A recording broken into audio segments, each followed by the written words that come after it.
Space Engineers just released their new modding API. This is fantastic. We can now put code into the game of Space Engineers. In case you're wondering, that will let you create life support, create food, create plants, create whatever you would like. So Space Engineers is about to explode into a pretty joyous place for mods. I'm going to teach you how to make one of those mods. We're going to run through their default little project, but I'm going to take it through step by step, piece by piece, every line. Rather than just quickly go through it, I'm going to take this nice and slow. I'm also going to be doing it in MonoDevelop. Whether you prefer MonoDevelop or Visual Studio is up to you, but the first steps are already covered in Visual Studio and they aren't covered in MonoDevelop yet, so I'm going to use MonoDevelop. MonoDevelop is not programmed quite as well as Visual Studio, so there are a few things that you're gonna want to be aware of. First thing first, start MonoDevelop. Doesn't matter if you've got anything on the left, you just want to hit File, New, Solution. We need to make this in C#, and we need to make it an empty project is fine. So where are we going to put it? Well, we actually do not want to put it in CUser, Craig's, Documents, Projects, whatever. That's not where Space Engineers looks for mods. In order for Space Engineers to find our mod, we need to put it in the Space Engineers mod directory. Now, if you are using Visual Studio, you can do %appdata %, and it'll take you there. Yeah, that's not something you can really do here in MonoDevelop. It doesn't understand that at all. But what you can do is you can manually go into a folder like this and browse over to that location that you're trying to reach. In this case, it is C, users, Craig, appdata, roaming, Space Engineers mods. If you're not Craig, that part will be different. You can also just type %appdata % and hit enter, and it'll take you pretty close. This is the directory that is full of mods. If it is in this directory, it is available to be plugged into your game. So let's create a new directory for our new mod. We'll call this the Monotest mod. Mods are kind of complicated, so there's a lot of options, but we're not going to be using anything except for the basics. Data. We create this capital D data directory, and anything inside of it will be installed as part of the mod. So then we create a new folder, capital S scripts. Anything in this directory will be compiled at runtime. That means that the C# we put into this is just text. We're not compiling it, we're not creating a library, we're just putting raw C# in here, and it will compile when it gets run. If you are actually trying to create a mod in the long run, you're probably going to have to be doing some more stuff to it, but this is all we need to do at the moment. So you just grab that, copy it, go over here, and this button here will open and close a location bar, so there you go. We can call it anything we'd like. Monotest is fine. And we have just created a new solution, but we can't see it. Well, depending on your exact setup and what your kind of preferences are, you may not actually be able to see the project view. Just switch to debug and you'll be able to see it fine if that's the case. So here's our Monotest system. It's empty. Let's add a new file. We're going to want to add a new script, a class. Let's call this the Evil Sensor class. We're doing the exact same thing, the exact same mod that they are using as their default, we are going to use as our default. I'm not sure it's the best choice, and I'll explain why as we go along, but we're going to go ahead and do just this. Alright, so here is our Evil Sensor class. Now we would just want to override, and where's all of our stuff? Well, we've put our class into the directory where Space Engineers can find it, but we haven't told MonoDevelop where to find Space Engineers. So that's our next step. Go into References, right-click, Edit References, Net Assemblies. So here is the difficulty. This is not the same directory. This is the directory where all of the DLLs were installed. This is the directory where Steam installs your games. And I have popped that open here. And in my case, it's C, Program Files 86, Steam, Steam Apps, Common, Space Engineers, bin. This is the important thing to remember. It's bin. Yours might be in a slightly different location. It's up to you to find it. One of the things I have noticed is that cutting and pasting this directory didn't seem to work. I had to manually navigate there, but we're there now. No, we're not. We're in Roaming Space Engineers. Let me go and manually navigate there.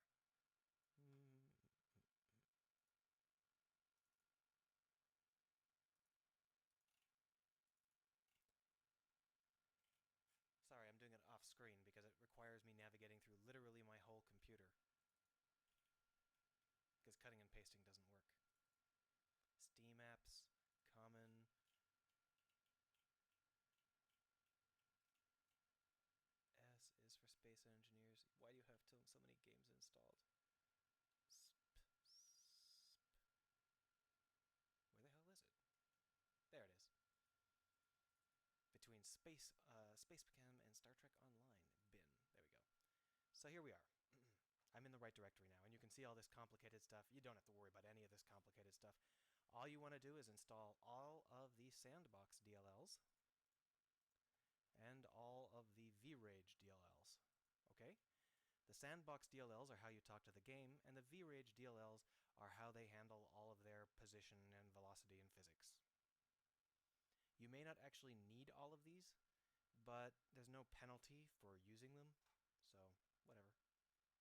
We now have a bunch of references. Look at all these references. All that's left is to tell this file to use those references. So using sandbox dot. Oh, look at all these options. We got tons of options. Which ones of these are we going to end up using? Just put them all in. Later on, you can figure out which ones you're actually going to be using and which ones you aren't. I'm going to skip audio because I'm pretty sure we're not planning to use audio.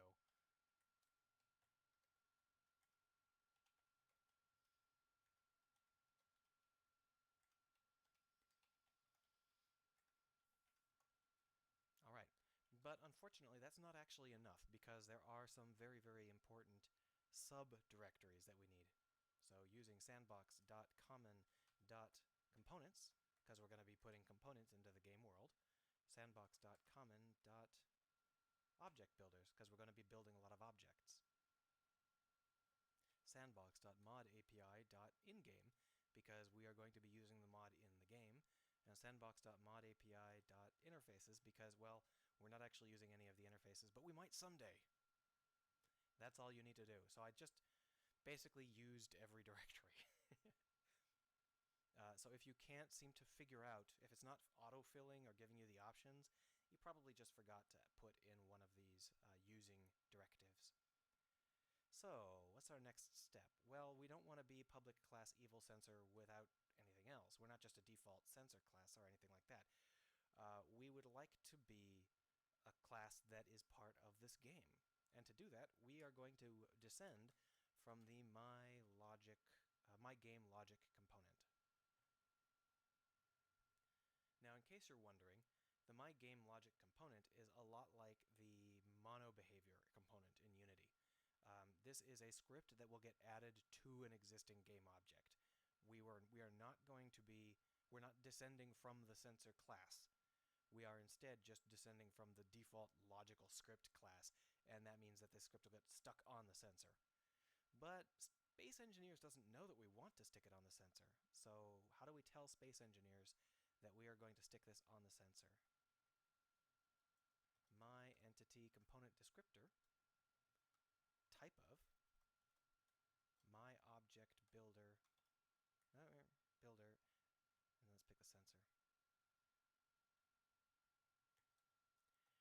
So this is a little bit difficult to explain at the moment because it's going to rely on some things we're going to do a little bit later. I'm going to have to lay the foundation later on. But basically we've said, okay, hey, Space Engineers, my entity, my component that I'm getting stuck on, is this sensor block. Okay. So that tells Space Engineers where to stick our new class. Easy to do. Oh, look at all these things we can override. Joy. Let's override the initialization. There's nothing in, as far as I know, there's nothing in this base initialization, so you can delete that. So what are we going to do upon initialization? Well, the big thing that we need to do, there are two things. The first thing is we actually want to find our sensor. See, we're attached to a sensor block, but we don't have any idea what that sensor block is. So here is where we use the IMY set of classes.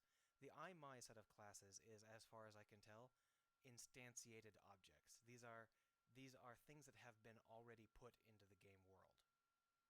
So we're going to find the sensor block that's actually already in the game world. We're not going to be creating a new sensor block.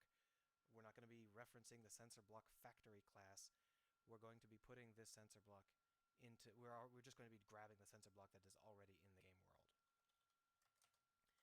So this setup has this thing called an entity. This is exactly the same as a game object in Unity, so it's exactly the same as writing this in Unity. But just like adding the game object, we're not actually just a game object. We are the specific kind of thing we want to be. So we override this by saying I, my sensor. We cast it like so. And now we have the sensor. The other thing we want to do is we want to set this up so that when the sensor block changes, when it triggers, something happens. So how do we do that? Well, what sort of events do we have? Well, look at all these events. On closing, on physics changed, on position changed. Unfortunately, the event we're looking for is not an on event. For some reason, they have several events that aren't pre-labeled with on, and the big one is state changed. That's fine though. As long as we know it exists, we can track it down. We want to add our new watching function. There we go. So we've said, well, this event, state changed, can you make sure that we get pinged on that? Whenever you do that, you have to make absolutely sure that you also sign off when you're gone, because otherwise you'll end up with an event that's trying to call a null function. So over here, we're going to go override close is the version. This is like destroy in Unity. This gets called whenever the object needs to go away, or whenever the script needs to go away. So we're just going to unsign up so that we don't leave any nasty little traces behind. All right, here we are in handle state changed. Bool obj. I don't know why they call this obj, but it's just basically whether the sensor turned on or off. So if the sensor turned off, don't do anything. We only care about the sensor turning on here. Please note, this happens regardless of what else the sensor is set up to do. This is a standalone class that fires whenever the sensor changed, regardless of whatever else the sensor is doing. Okay? So what do we want it to do? Well, we would like it to spawn in a chunk of rock. Okay. So in order to tell the game to spawn something, we need to go into the mod API. And specifically, we need to go into the API gateway that we are allowed to use, my API gateway.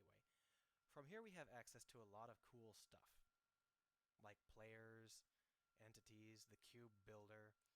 Let's just go with entities. This is a list of all of the entities in the. It's not actually a list. It's a reference to the existence of all of the entities in the game world. And what we would like to do is add a new object.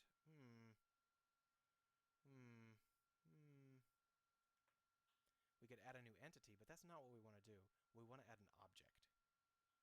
But the only way to add objects are to use these object builders. Okay. So we need to get a new object builder. So this is empty right now. We don't know what to do with it. We need an object builder. Well, we want to add OR, right? Look at all these options.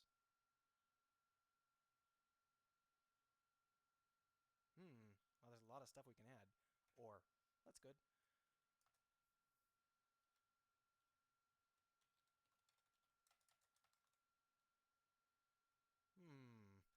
So this is an OR factory. There's actually a cool set of things they do here using these brackets. In here, we can specify what we would like the arguments to be. You can hit period to bring up a list of all of the things that we can put in here, but you are not going to want to have a period in front of the actual thing we're going to be using here. Subtype name is what we're going to be using. So what sort of OR do we want to use? How about stone? So now we have an OR factory that can create stone. But that's not going to work here. If we try to add the OR factory here, it'll accept the argument, but it's going to get real confused in the game because the OR factory doesn't create entities in the sort of free-floating game objects in the game world entity sense. The OR factory just creates the abstract concept of OR. So we actually need to create a new factory. How about... What is OR exactly? Well, it's an inventory, right? It's an inventory item.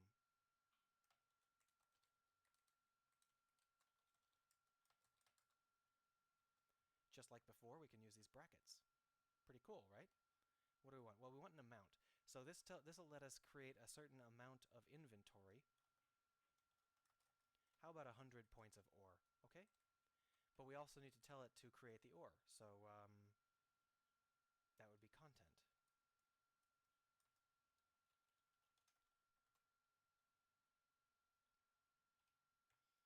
But now we're creating an inventory item. We actually want to create a free-floating block, right? Float.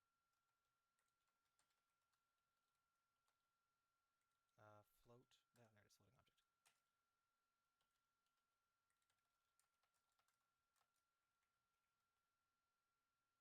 So now we have a free-floating object block, right?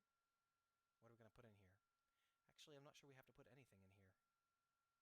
Item.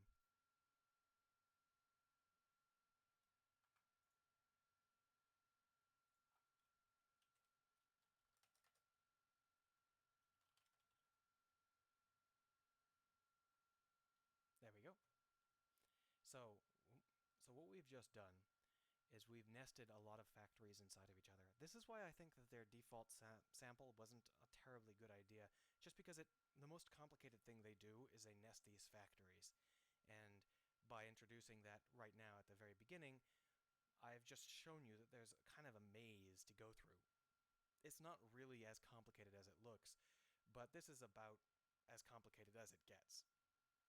We have an ore factory that can create the concept of ore, but then we need to make it into an inventory object, which specifies the amount and also the type, and then we actually need to turn that into a floating object. So we've got a floating object factory that relies on an inventory factory that relies on an ore factory. Well, anyhow, we want to pass that into here.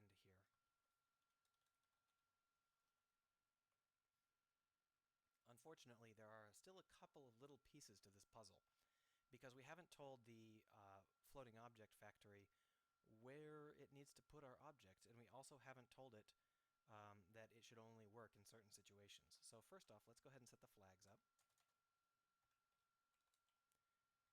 This tells it to operate exactly when it's in scene. This way it won't not fire while it's in the scene, and it won't fire when it's things like an inventory item. So that makes it so that it all works as expected. We also need to set up the position and the orientation. Now these are things we could have set up in here if we would like. We could have done position and orientation in here. But let's go ahead and set it up down here.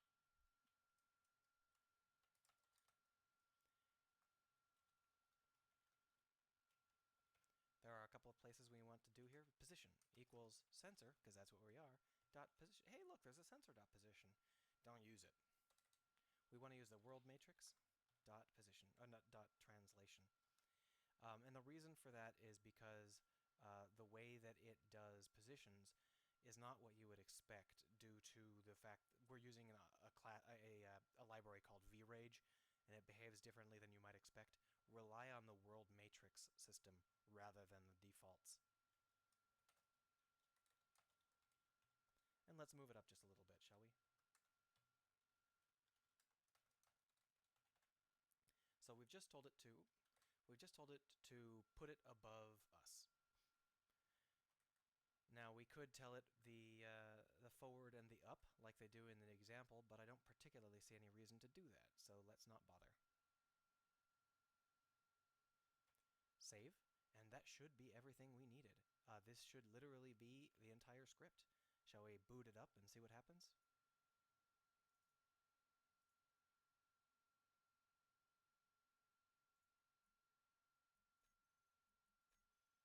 Definitely creative mode. Monotest.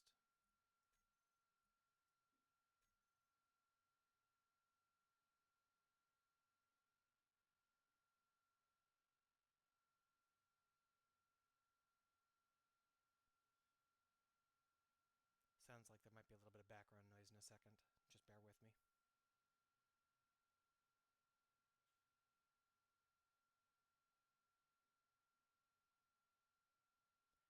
So, by the way, these C# scripts compile quite slowly, but now we're in the game world. So let's find that class. It is the sensor.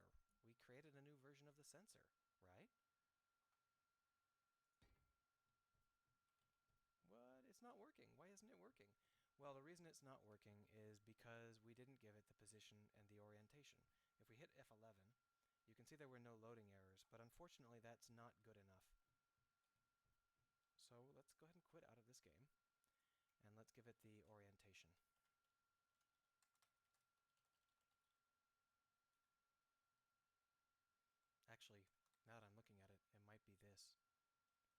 is going to be false.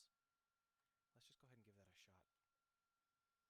If that's it, I'm sorry that I misled you. I just put that in because I didn't like the way that it spawned both in and out. But I can't imagine that's the case. We're almost certainly going to have to... that's fine. Don't worry too much. Just go into Creative, Mods, Monotest. Okay, go.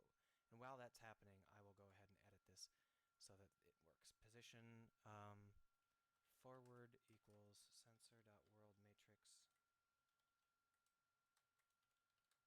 dot forward, and of course up equals sensor.worldMatrix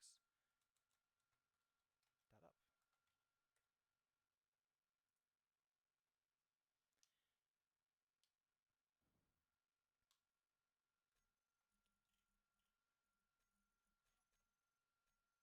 No, don't save it, just put it down.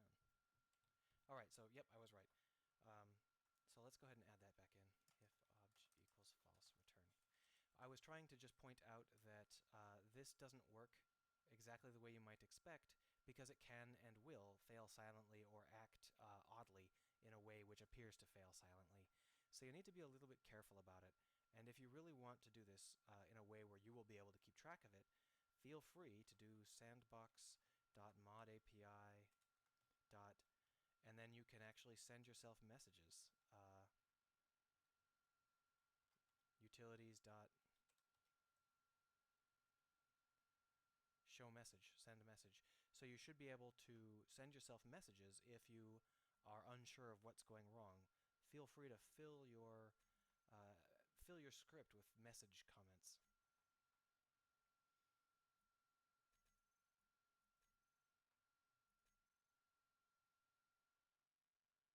By the way, I didn't save this line, so...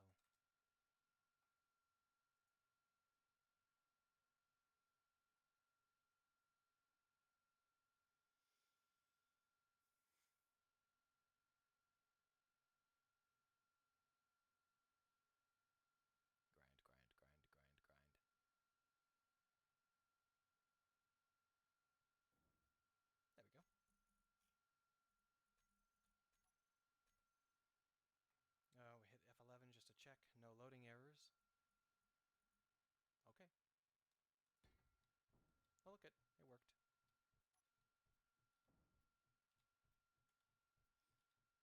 So I wanted to point out that this failed silently when we didn't give it a rotation.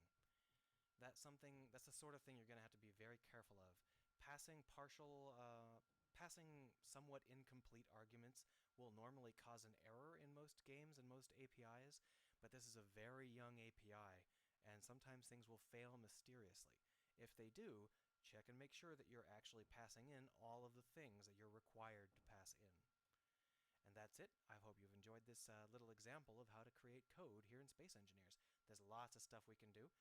For example, I'm probably going to be creating a mod where things like reactors damage objects that are nearby, or people that are nearby, using one of the get entities in sphere commands. It'll be fun, and not that hard to do. Enjoy yourself.